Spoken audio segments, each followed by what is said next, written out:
عبداللہ بن عمر رضی اللہ تعالی عنہ کہتے ہیں کہ ایک مرتبہ رسول اللہ صلی اللہ علیہ وسلم ایک سفر میں ہم سے پیچھے رہ گئے، پھر تھوڑی دیر بعد آپ صلی اللہ علیہ وسلم نے ہم کو پا لیا اور عصر کا وقت آ پہنچا تھا۔ ہم وضو کرنے لگے اور اچھی طرح پاؤں دھونے کے بجائے جلدی میں ہم پاؤں پر مسح کرنے لگے۔ آپ صلی اللہ علیہ وسلم نے فرمایا، ایڑیوں کے لیے آگ کا عذاب ہے، 2 مرتبہ یا 3 مرتبہ فرمایا۔ صحیح بخاری حدیث نمبر 163۔ حضرت عثمان رضی اللہ تعالی عنہ نے وضو کا پانی منگوایا اور اپنے دونوں ہاتھوں پر برتن سے پانی لے کر ڈالا، پھر دونوں ہاتھوں کو 3 دفعہ دھویا، پھر اپنا داہنا ہاتھ وضو کے پانی میں ڈالا، پھر کلی کی، پھر ناک میں پانی دیا،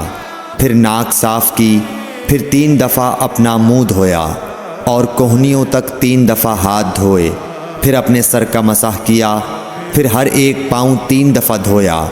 پھر فرمایا، میں نے رسول اللہ صلی اللہ علیہ وسلم کو دیکھا کہ آپ میرے اس وضو جیسا وضو فرمایا کرتے تھے، اور آپ صلی اللہ علیہ وسلم نے فرمایا کہ جو شخص میرے اس وضو جیسا وضو کرے اور حضور قلب سے 2 رکعت پڑھے جس میں اپنے دل سے باتیں نہ کرے تو اللہ تعالیٰ اس کے پچھلے گناہ معاف کر دیتا ہے۔ صحیح بخاری حدیث نمبر 164۔ ابو ہریرہ رضی اللہ تعالی عنہ لوگوں کے پاس سے گزرے اور لوگ لوٹے سے وضو کر رہے تھے۔ آپ رضی اللہ تعالی عنہ نے کہا، اچھی طرح وضو کرو، کیونکہ ابو القاسم صلی اللہ علیہ وسلم نے فرمایا، خشک ایڑیوں کے لیے آگ کا عذاب ہے۔ صحیح بخاری حدیث نمبر 165۔ عبداللہ بن جریح نے عبداللہ بن عمر سے کہا، اے ابو عبد الرحمن، میں نے تمہیں 4 ایسے کام کرتے ہوئے دیکھا ہے جنہیں تمہارے ساتھیوں کو کرتے ہوئے نہیں دیکھا۔ وہ کہنے لگے، اے ابن جریح وہ کیا ہیں؟ ابن جریح نے کہا کہ میں نے طواف کے وقت آپ کو دیکھا کہ 2 یمانی رکنوں کے سوا کسی اور رکن کو آپ نہیں چھوتے ہو، دوسرے میں نے آپ کو سبتی جوتے پہنے ہوئے دیکھا، اور